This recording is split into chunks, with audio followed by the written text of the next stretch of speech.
Palabra Pública, letras para el debate en Uchile TV.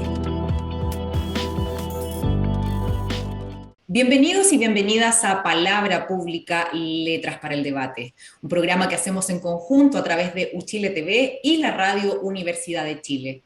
Uchile TV transmite a todo el país en la región metropolitana desde el 11.2 de la señal digital y la Radio Universidad de Chile a través del 102.5 FM. Pueden seguirnos a través de nuestras redes sociales, @UchileTV, @UchileRadio y @Palabra Pública _. El pasado octubre se cumplieron 50 años desde que Pablo Neruda, uno de los más insignes escritores en Chile, fuera reconocido en 1971 con el Premio Nobel de Literatura, mismo galardón que la poeta Gabriela Mistral recibiera en 1945. Por décadas, Neruda fue un referente obligado en Chile y por la relevancia de su labor política y literaria, lo recordamos hoy en Palabra Pública, Letras para el Debate, donde por supuesto también analizaremos por qué su figura ha estado en entredicho en los últimos años. Para conversar sobre este tema, estamos hoy con una de las personas que más sabe sobre Pablo Neruda. Nos acompaña Darío Oces, periodista y magíster en estudios latinoamericanos de la Universidad de Chile. Actualmente es bibliotecario de la Fundación Pablo Neruda y profesor de mitología de la Universidad Finisterra. En 2017, Seix Barral publicó una edición, bien digo, de su autoría que agregó más de 20 textos inéditos a Confieso que he vivido, un libro que recoge las memorias del Premio Nobel de Literatura Pablo Neruda. ¿Cómo estás, Darío? Bienvenido a Palabra Pública, Letras para el Debate. Bien, gracias. Aquí con algo de calor.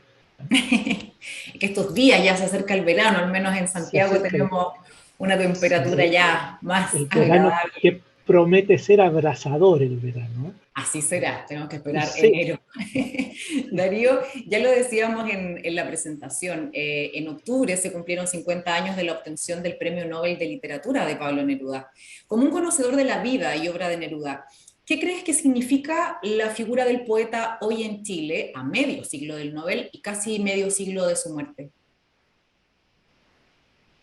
Mira, hoy día es un referente obligatorio para la literatura. Neruda ha tenido muchos altos y bajos. Hay un antinerudismo que empieza en cuanto Neruda comienza a tener cierta figuración internacional, ¿no? Cuando en España los poetas de la generación del 27, que es una de las generaciones más brillantes después del siglo de oro, incluso, por eso le dicen la generación de plata, lo reconocen como a uno de sus pares. Lo incorporan a su grupo con grandes figuras de las letras hispanas como Federico García Lorca, Machado, que no está en la generación propiamente del 27, un poco antes, está Alto Laguirre, todos los poetas de ese grupo brillante de los años 30 lo incorporan como un par, y además Neruda publica la que tal vez es la más grande de sus obras, ¿no? Residencia en la Tierra en Madrid en 1935. ¿no? Y ese libro es reconocido por una institución cultural francesa que publicaba una revista como resaltando los grandes hechos editoriales del momento. Dicen que lejos la edición de Residencia en la Tierra es el suceso más importante literario del año. Esto indudablemente genera envidia. No sé por qué, en Chile es raro que pase eso, pero pasó. Y cuando tú hablas de este antinerudismo, Darío, ¿te refieres dentro de Chile o también en otras latitudes? En todas partes. Hay, entonces empieza a surgir este antinerudismo que se expresa en cartas, en ediciones, y forman parte de este antinerudismo, como los baluartes son Vicente Huidobro y Pablo de Roca, y otros. Pero desde entonces hay un antinerudismo que tiene militantes. Bueno, Pablo de Roca es autor de Neruda y yo, que hubo una encuesta, ¿cuál era la diatriba máxima de un escritor contra otro? en un texto que examinaron distintas rivalidades literarias en todo el mundo, ¿no? Y la más grande es esta de Pablo Neruda. Bueno, con Vicente Huidobro tuvieron una enemistad que finalmente, por lo menos post-mortem, Neruda se reconcilia con Huidobro. Pero surgen otras figuras, como Paseiro, por ejemplo, un uruguayo que fue comunista y después se hizo todo lo contrario, ¿eh? Se dio una voltereta total, formó parte de la legión de escritores que reclutó la CIA, ¿eh? Como un frente cultural para contrarrestar la influencia cultural que tenía en Hispanoamérica la Revolución Cubana en sus primeros tiempos, cuando estaba Aide Santa María a cargo de las ediciones de Casa de las Américas, ¿no? Bueno, este Paseiro es el más reconocido antinerudista, quizás el decano, ¿no? Que estaba en todas partes. O sea, donde iba Neruda le iban el 65 le van a dar el doctorado honoris causa de la Universidad de Oxford, el primer poeta hispanoamericano que tenía esta distinción. Y Paseiro tenía medios, parece, o le pasaba la ciencia, a tratar de boicotear esta distinción. Yo he hecho estudios, o sea, he revisado el antinerudismo y hay antinerudismo de las más diversas vertientes, ¿no? Neruda ha sido acusado de antisemita y también de judío, ¿no? De judío sionista, ¿no? Porque en su momento apoyó al Estado de Israel, ¿no? Cuando era una causa importante, pero no solo por eso. A Neruda se le hacen exigencias de todo tipo, tiene que ser Sí, de casto, hecho, tiene que ser... te quisiera interrumpir ahí, Darío, porque Sí, vamos a estar conversando también muy sí, en profundidad sobre eso un poco más adelante, pero también quisiera como explorar un poco en esa figura, porque tú describías, por supuesto, los galardones de Pablo Neruda como sí, escritor, y por supuesto que fue relevante por algo, es un ganador del Nobel, pero también fue un político destacado, un sí, activista que incluso estuvo detrás del desembarco del Winnipeg en Chile, que por supuesto implicó una enorme gesta internacional contra la dictadura de Franco en España. Para ti, sí. ¿cuáles son los principales hitos por los que la figura de Pablo Neruda, a pesar de esto que tú describías recién, sigue siendo tan significativa? Sí, no, es que también hay un nerudismo fuerte, ¿eh? Hay una corriente que se alterna, ¿no? Después vamos a hablar de esto, pero el premio Nobel es el momento en que Neruda alcanza el mayor reconocimiento, pero además el punto más alto de la identificación de él con el pueblo chileno, con Chile, ¿no? Después podemos ahondar un poco más en esto si nos queda tiempo. Bueno, para empezar, la poesía, ¿no? Es una poesía, es una obra inmensa. Comienza en 1915, cuando era un niño, a escribir poesía y termina en el 73, poco antes de su muerte, siguió escribiendo hasta el final.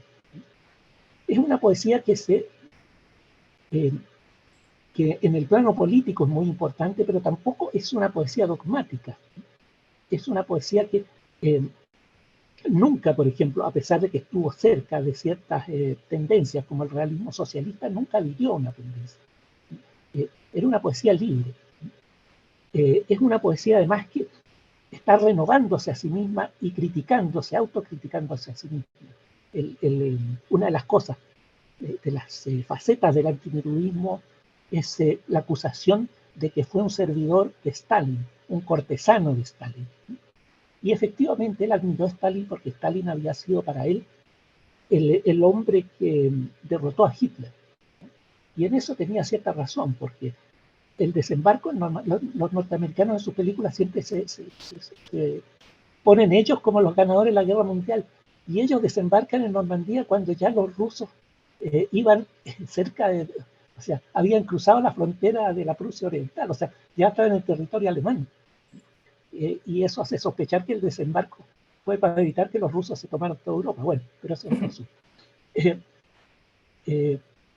Neruda entonces, después cuando conoce la verdad, en 1956, el 20º Congreso del Partido Comunista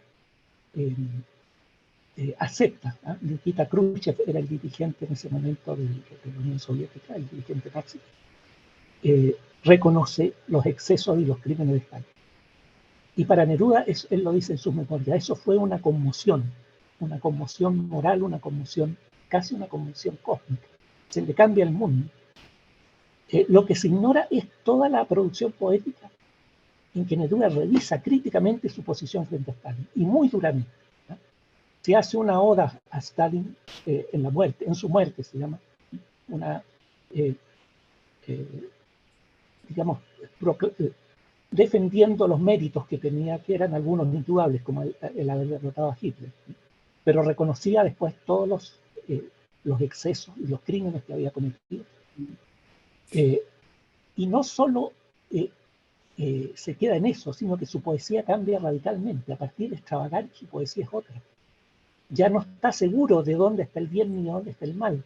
No está seguro, no tiene el optimismo histórico, ¿no? Que lo lleve a proclamar que el fin de la historia es el triunfo del socialismo. Ya no cree en eso. Incluso la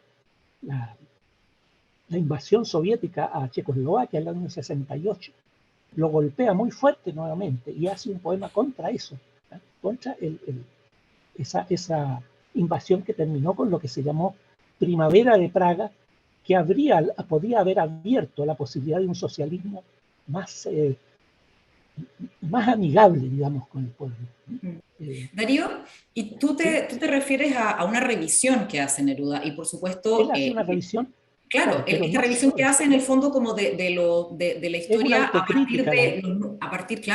de los nuevos antecedentes que él adquiere, y tú dices que hace esta revisión. Y él también, por supuesto, hoy es en el fondo protagonista de una revisión de su figura y también de su obra, y quisiera llegar también a ese punto que puede ser un poco más conflictivo, porque si bien Neruda sigue siendo sinónimo de la cultura y la literatura en Chile, particularmente por ciertos episodios que se han masificado, no es que fueran desconocidos, diría que más bien se han masificado, relacionados con una violación a una mujer y con el abandono de su hija Malva Marina, su figura de alguna manera se ha puesto en entredicho, y también su obra. Y esto, por supuesto, no ocurre solo con Neruda, sino que es parte de un momento que revisa y que es mucho más amplio y que busca reinterpretar el brillo de ciertas figuras que, leídas con lo que es correcto en nuestro tiempo, y que quizá debió ser lo correcto en cualquier tiempo, aparecen como opacas y cuestionables. Quisiera saber cuál es tu lectura de lo que ha ocurrido con Neruda en este sentido, que en algunos casos aparece como un autor cancelado, entre comillas, por usar la expresión popular. Sí, a ver, lo primero es, vamos paso por paso. Lo primero es en general yo diría que Neruda pasa a ser una figura que está muy presente en Chile, y por eso atrae maldiciones y bendiciones. Los grandes traumas de la sociedad chilena, como por ejemplo el trauma de que Chile es un país de madres y guachos, como dijo Sonia Montesinos, ¿no es cierto? Yo creo que hacen que se proyecte sobre Neruda un trauma que está en todo Chile. Neruda se lo acusa de abandonar a su hija. Voy a exponer rápidamente los hechos. El 36, a fines del 36, bueno, está ya la guerra, a mediados del 36, la guerra civil, y los bombardeos sobre Madrid ya se hacen a fines de año ya muy difíciles, y Neruda tiene que emigrar, salir de ahí con su familia, y se va a Montecarlo. Él, su esposa María Antonia Genar, y su hija Malva Marina. Él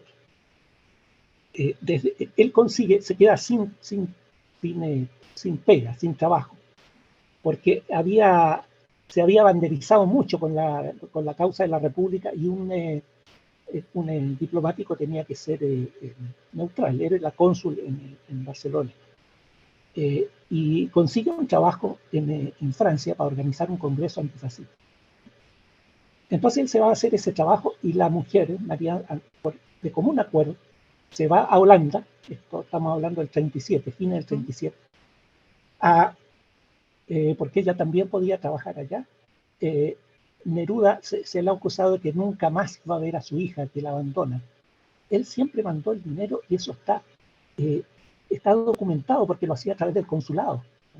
De repente, cuando los nazis invaden Holanda, incluso el cónsul le manda a decir que no mande dólares, porque ya no circulan dólares en la Holanda ocupada por los nazis. Bueno, él entonces, esa acusación de que no va a ver a su hija, él después se viene a Chile y de aquí es enviado a España para organizar la traída de refugiados españoles en el Windhoek. Y él, en 1939, él va 2 veces a Holanda a ver a su hija. Eso nadie lo dice. Después no puede ir simplemente porque no solo Holanda, sino toda Europa cae en poder de los nazis. Y él era una reconocida figura antifascista.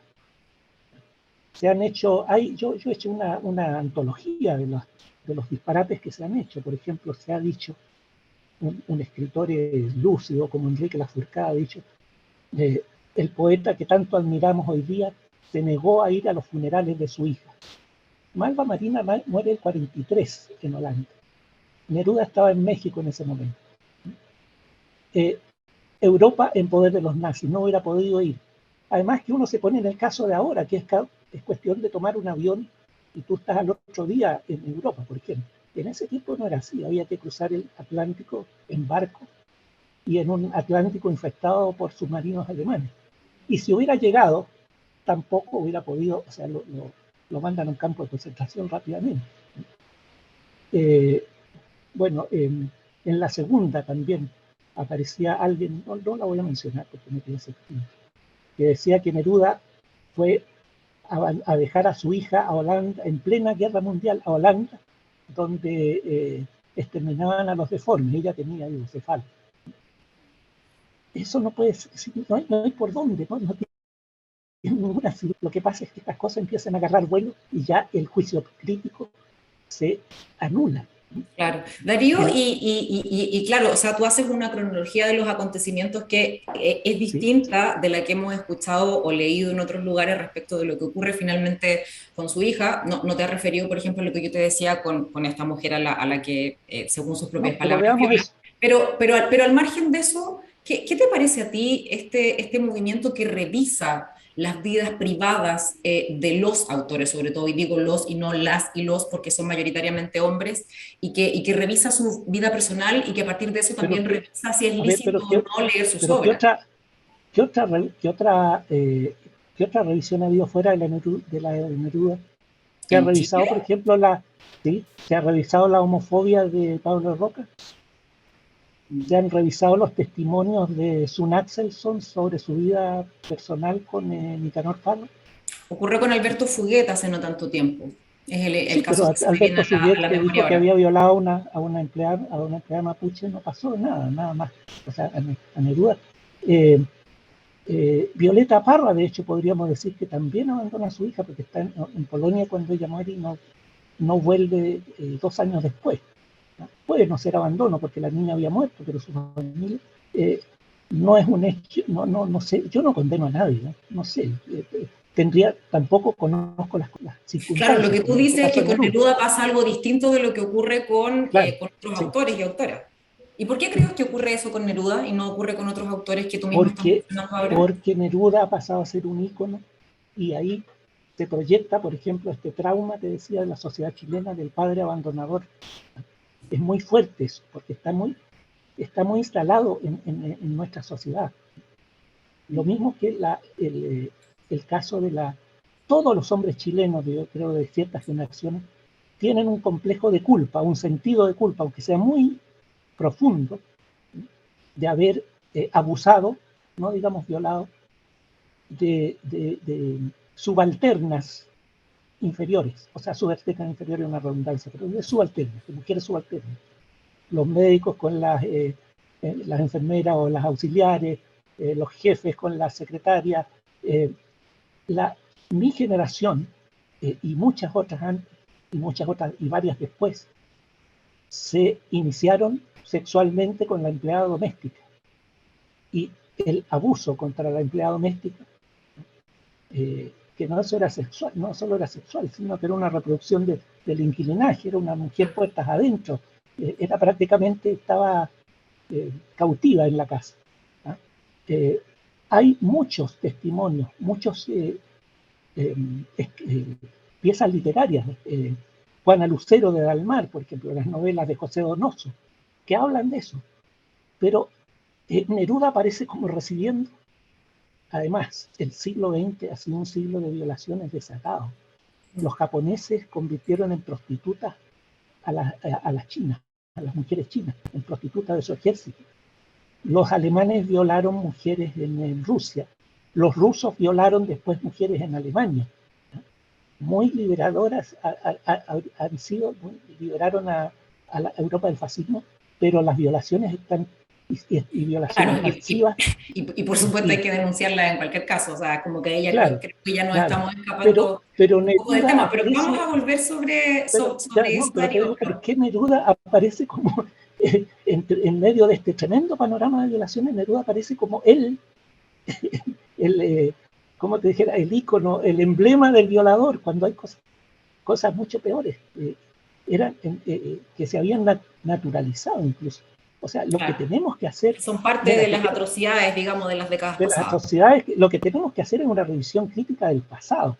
Hoy en Palabra Pública, Letras para el Debate, nos ha acompañado el académico, escritor y bibliotecario de la Fundación Pablo Neruda, Darío Oces, con quien hemos hecho una revisión sobre el legado de Pablo Neruda a 50 años de la obtención del Premio Nobel de Literatura y también una revisión de su figura y su obra en la actualidad. Muchísimas gracias, Darío, por esta conversación. Gracias a usted. Ahora tenemos que hacer una pequeñísima pausa y aprovechamos esa pausa para recordarles que Uchile TV está transmitiendo todas las sesiones de la Convención Constitucional, así que pueden sintonizar nuestra señal para conocer cómo se desarrolla este proceso. Pueden seguir las sesiones en vivo todos los días y de manera íntegra a través de nuestra señal abierta y pública que está presente en el 98% del territorio nacional. Uchile TV y Radio Universidad de Chile son espacios comprometidos con la democracia y con la información. Palabra Pública, Letras para el Debate en Uchile TV. Ya estamos de regreso en Palabra Pública, Letras para el Debate, en el contexto de la conmemoración de los 50 años del Premio Nobel de Literatura obtenido por el poeta Pablo Neruda. Y para abordar esta temática desde otra perspectiva, estamos en este momento con Kemi Oyarzún. Kemi es doctora en Filosofía con mención en Literatura de la Universidad de California y fundadora en 1991 del Centro de Estudios de Género y Cultura en América Latina, CGCAL, de la Facultad de Filosofía y Humanidades en la Universidad de Chile. Ha publicado múltiples ensayos y varios libros sobre esta materia. ¿Cómo estás, Kemi? Bienvenida a Palabra Pública, Letras para el Debate. Muy bien, Jennifer. Muchas gracias a Palabra Pública por la invitación y, bueno, saludar a todos quienes están todas escuchando, mirando. Muchas gracias a ti que nos están escuchando y nos están viendo paralelamente, así que puedes enviar los saludos de las dos maneras. Y para abordar el tema y entrar inmediatamente, Kemi, sabemos que la figura de Pablo Neruda ha estado sometida a múltiples interpretaciones y reinterpretaciones, algunas más favorables, otras derechamente negativas. ¿Qué representa para ti hoy la figura de Pablo Neruda en Chile? Mira, voy a mirar la figura de Pablo Neruda a dos niveles. Por un lado está todo el asunto de la vida privada, personal, y para las feministas lo personal es político, así que, pero ahí entra en una contradicción con el modo como se ha estado estudiando la literatura, que es favorecer el texto por sobre la persona. Y lo segundo es mirar el recorrido de su obra misma y ver por qué puede ser importante, y la voy a mirar desde una perspectiva feminista en el sentido siguiente, como obra, no la vida privada. Representación, reconocimiento y reapropiación, que son unas categorías muy importantes para el feminismo que abrió Nancy Fraser. Entonces, en primer lugar, comentarte sobre lo personal es político. Como se sabe, y aquí ustedes han visto probablemente ya el video de las tesis, ¿tá? El Estado es un macho violador. Es muy interesante porque ellas ponen parte del texto de Neruda, de Confieso que he vivido, que ha sido interpretado por los movimientos feministas contemporáneos, como una violación de una muchacha que trabajaba en un hotel cuando él estaba en la India, creo. No me acuerdo bien si era en la India. No era en la India. Yo no me Era acuerdo bien tampoco. no, Tengo la no, impresión de que puede ser Sri Lanka, pero no estoy segura. sí, yo tampoco estoy muy segura, disculpa. En todo caso, se dice que ahí hay una violación que está ocurriendo porque la mira inmóvil como si fuera una estatua de piedra. Y da la sensación que él la penetra, pero no usa esas palabras, aparece desnuda la muchacha.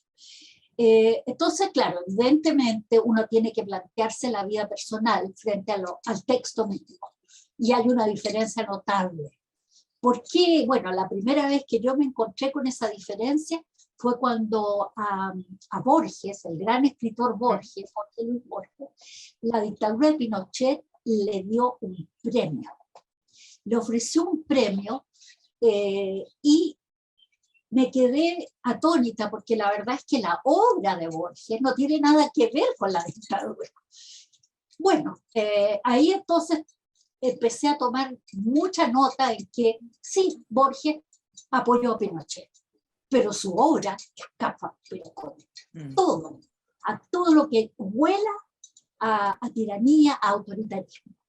Una vez que tú separas eso, puedes mirar, confieso que he vivido de Neruda, y darte cuenta que evidentemente, la primera vez que la leí era por 40 años atrás, a mí me molestó.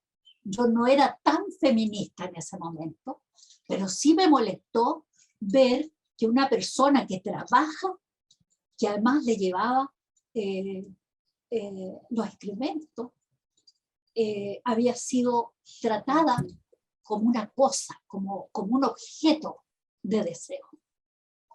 Y en ese sentido yo estoy de acuerdo que hay que, de verdad, dar cuenta de la violencia y que la palabra violencia, cosa que hemos resaltado las feministas, la palabra violencia lleva violación adentro. Y Rita Segato lo ha señalado, ¿no? Sí. ¿Por qué la palabra violencia lleva violación? Sí, precisamente sobre eso, Kemi, porque tú hablabas de un video de las tesis, que es un fragmento de una performance de este colectivo artístico, y me gustaría también usarlo precisamente para introducir ese tema sobre el que tú estás hablando, que tiene que ver con una de las conversaciones más complejas sobre la vida de Pablo Neruda. Así que les invito ahora a ver el video y luego retomamos la conversación. Una mañana, decidido a todo, la tomé fuertemente de la muñeca y la miré cara a cara. No había idioma alguno en que pudiera hablarle. Se dejó conducir por mí sin una sonrisa y pronto estuvo desnuda sobre mi cama. Su delgadísima cintura, sus plenas caderas, las desbordantes copas de sus senos, la hacían igual a las milenarias esculturas del sur de la India. El encuentro fue el de un hombre con una estatua. Permaneció todo el tiempo con sus ojos abiertos, impasible. Hacía bien en despreciarme. No se repitió la experiencia. Una mañana, Neruda, decidido a todo, la tomé fuertemente de la muñeca y la miré cara a cara. No había idioma alguno en que pudiera hablarle. Se dejó conducir por mí sin una sonrisa y pronto estuvo desnuda sobre mi cama.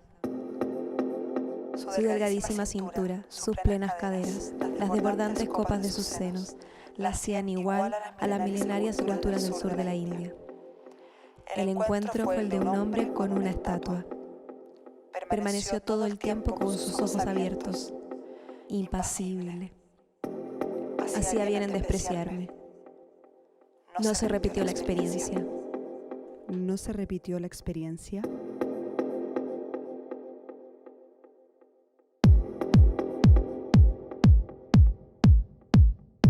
El acceso sexual al cuerpo de la mujer sin su consentimiento es un hecho sobre el cual todas las sociedades tienen o tuvieron noticias. El agresor no le llama violación. El violador no viola. Estaba borracho, sus amigos lo conocen, él nunca haría algo así. Ella estaba loca, ella no me dijo que no, ella me miró toda la noche, ella me sonrió. Y la agredida muchas veces tampoco le llama violación. Guarda silencio, por miedo o vergüenza. De esta forma, la violación ha esquivado su nombre a lo largo de esta guerra milenaria que han inscrito en nuestros cuerpos. Un pacto de silencio implícito que hoy arde cada vez que mujeres y disidencias alzamos la voz.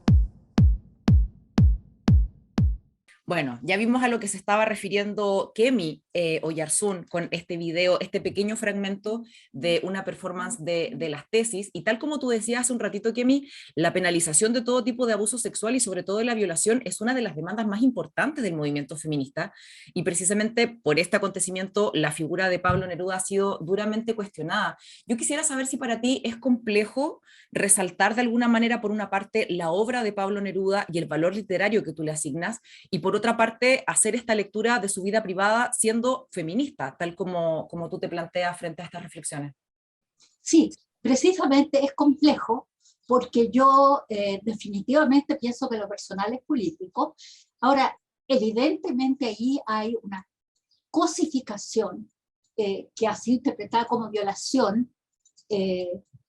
Es una violencia que se ejerce allí y se narra.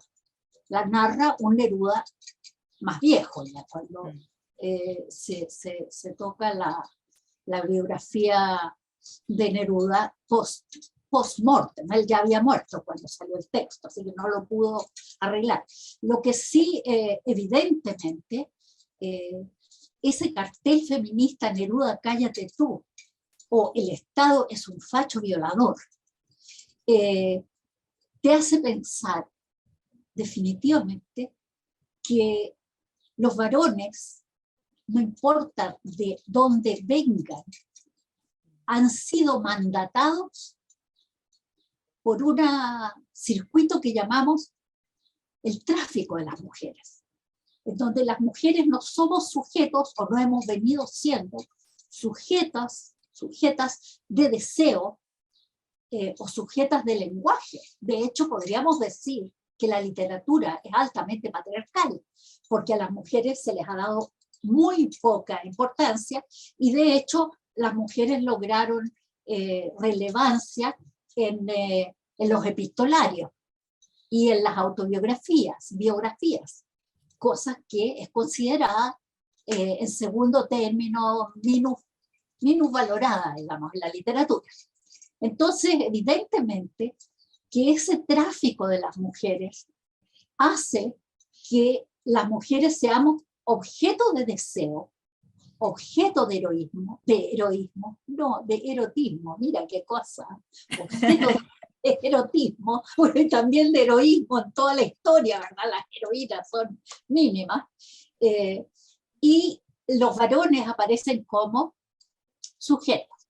Ahora, en ese sentido, completamente de acuerdo con atacar con rabia, la rabia que viene cuando hemos pasado de la representación al reconocimiento. Las mujeres queremos hacernos cargo de nuestra subjetividad como seres autónomas y soberanas.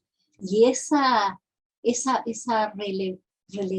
relegar a las mujeres a un lugar secundario, sobre todo en el caso de la muchacha que trabaja en el hotel, porque ahí se cumple una intersección entre clase y género. Claro.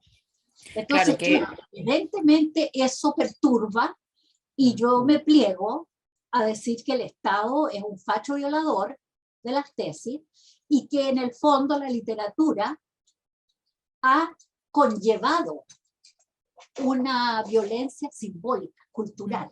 En ese sentido se nos ha violado el derecho a reconocernos como autoras, por ejemplo. Claro. Ajá, muy Claro, tarde, y que de muy hecho tarde. recién ahora hay como en el fondo toda también una propuesta editorial desde el feminismo, precisamente por revitalizar la obra de mujeres que ha estado escondida, y en ese sentido hay esfuerzos bien interesantes en Chile y en todo el mundo. Y precisamente sobre eso, Kemi, sobre la obra literaria, porque yo sé que tú destacas también la obra literaria de Pablo Neruda y también el aporte que ha significado Neruda en múltiples facetas al desarrollo del país. Tú mencionabas recién 3 categorías de Nancy Fraser para recrearlo. Quisiera que profundizaras en eso. ¿Cuál es para ti el valor de la obra literaria de Pablo Neruda y por qué debería ser tan relevante en nuestro país? Mira, en primer lugar, yo quisiera hablar de la representación. Y yo te diría que en términos muy generales, la representación tiene que ver con un sujeto occidental que parte, digamos, de la representación liberal. Y es un sujeto blanco, es un sujeto occidental que no tiene cuerpo, no tiene sexo, y es como universal. En ese sentido es que es interesante la obra. ¿Por qué lo digo? Porque aquí ingresa un escritor de tercer mundo que quiere luchar, tener un tú a tú con esa representación abstracta y sin cuerpo del sujeto occidental, sujeto blanco, europeo. Y en ese sentido es que es muy importante. ¿Por qué? Porque él te muestra en la primera, bueno, en la obra romántica de los 20 poemas no voy a entrar, podríamos entrar más tarde, porque no me parece tan importante. A mí nunca me gustó, honestamente, esa obra. No era por ahí porque yo ya había sido de otra generación, pero sí Residencia. Residencia nos ponía en un plano de mirar al sujeto masculino vacío, en un vacío existencial melancólico, el varón varonil desencantado, desorientado, sin ninguna ancla existencial, en un vacío y en una soledad existencial. Y en ese sentido a mí me parecía requete importante, y te voy a decir por qué, fíjate, porque yo siempre le digo a las estudiantes, yo cuando leía al Quijote no me identificaba con la Dulcinea, yo me identificaba con el Quijote, y de esa manera leí toda la literatura, los grandes textos, ¿entiendes?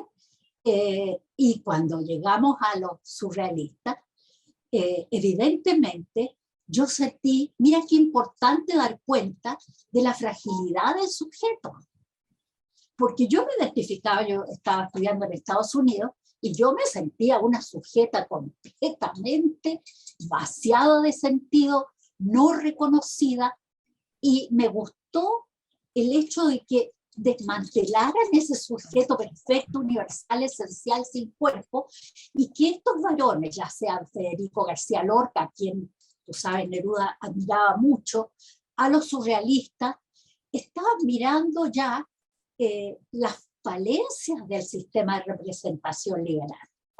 Y ahí me identifiqué, me sentí muy identificada como mujer latinoamericana. Ahora, cuando leemos las críticas que le hacen mucho a la persona, a la biografía, y dicen que él de alguna manera muestra una superioridad frente a la gente de color en la memoria, yo te diría, claro, el que trabajó mucho eso en la obra teatral es precisamente García Lorca, porque lo que muestra es que el colonialismo, el sistema de poder, de dominio, se va calando hasta adentro. Y entonces, así como Estados Unidos nos controla como identidades latinoamericanas, dentro de América Latina hay también un colonialismo interno, de tal manera que la capital es el capital. El capital Claro. simbólico, entonces si tú vienes, mi abuela era chilote, Claro. ¿no? Claro, Entonces, de alguna manera una literatura que nos resitúa en nuestro lugar en el mundo, y entiendo que desde ahí tú lees esa relevancia. de ahí Quisiera, hay una quisiera, relevancia. sí, no, me parece súper interesante, Kemi, y precisamente entiendo que por eso tú también planteas que no se puede borrar de un plumazo simplemente por borrar ciertos fragmentos de la historia de Pablo Neruda o de cualquiera y borrar todo lo demás. De hecho, quería llevarte a eso porque en una entrevista más o menos sobre este mismo tema, tú dijiste hace poco, si vamos a renunciar a Neruda, tenemos que renunciar a Salvador Allende, y si vamos a renunciar a Salvador Allende, vamos a tener que renunciar a la Unidad Popular y estar de acuerdo con el golpe militar. ¿A qué te referías en particular con esa frase?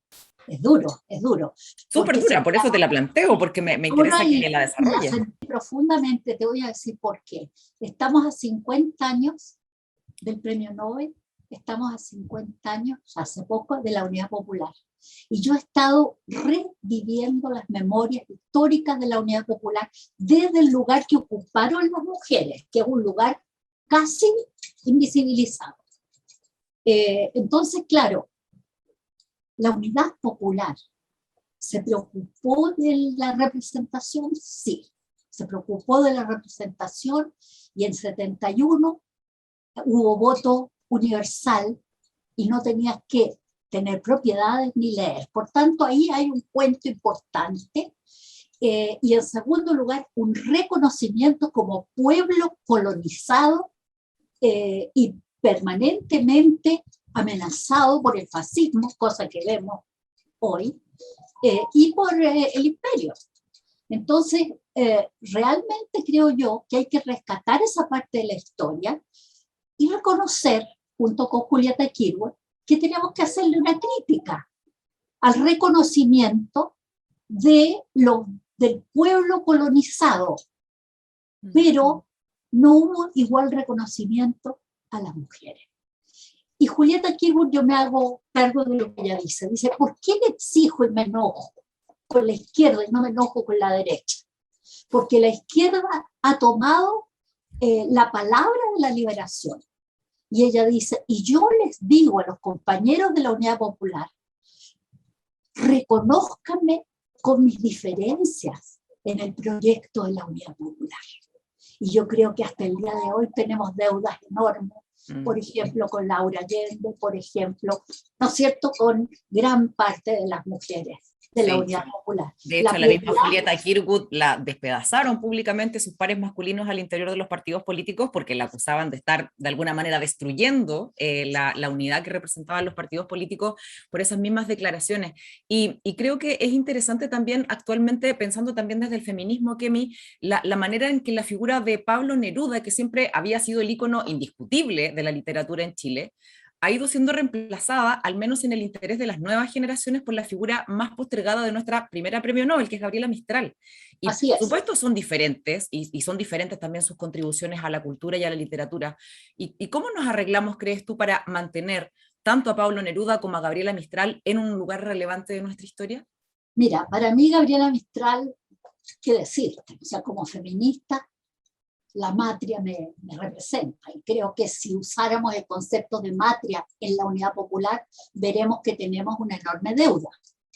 Dicho eso, el rol de la matria tiene que ver con la madre, y hasta su última producción es Madre, Hijo, Indígena, poema de Chile, ¿no es cierto?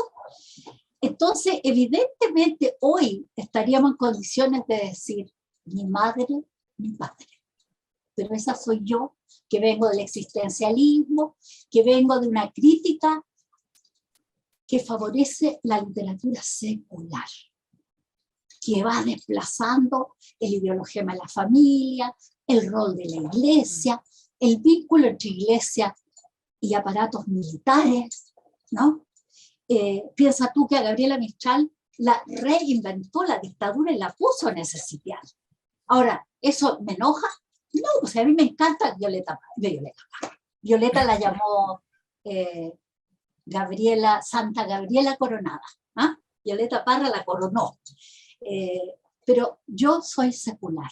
Yo soy una mujer, no te diría atea, pero no creo en madre ni padre, ni Edipo, ni nada ni ser superior, ni nada que se le parezca. Creo en la más profunda secularidad del pensamiento, que acepta el pensamiento religioso, pero que exige que el pensamiento religioso nos dé un lugar, un sitial, a aquellas que no creemos.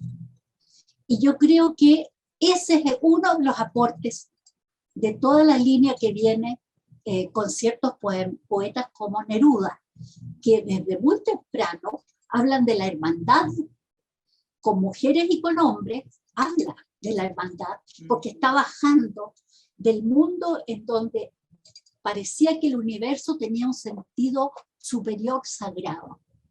Y él no cree en eso.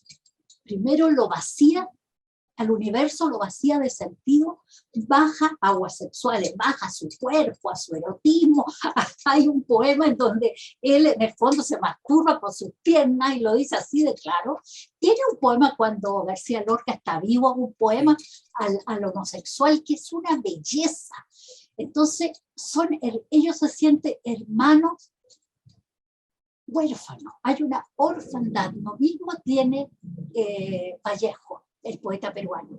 Hay una enorme orfandad con la cual muchas de las feministas que no somos cristianas ni católicas, de alguna manera nos identificamos, ¿entiendes? Y viene todo el asunto del reconocimiento del cuerpo y el territorio.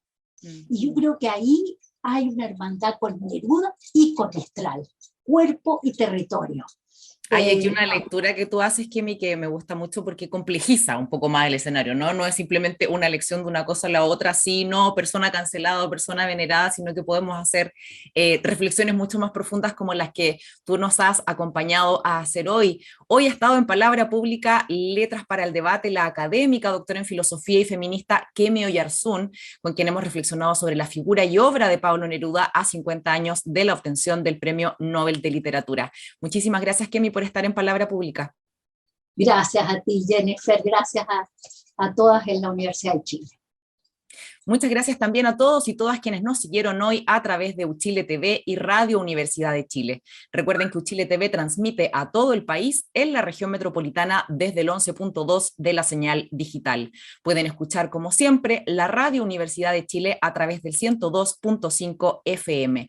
Muchas gracias por acompañarnos y que tengan una gran jornada. Palabra Pública, Letras para el Debate en Uchile TV.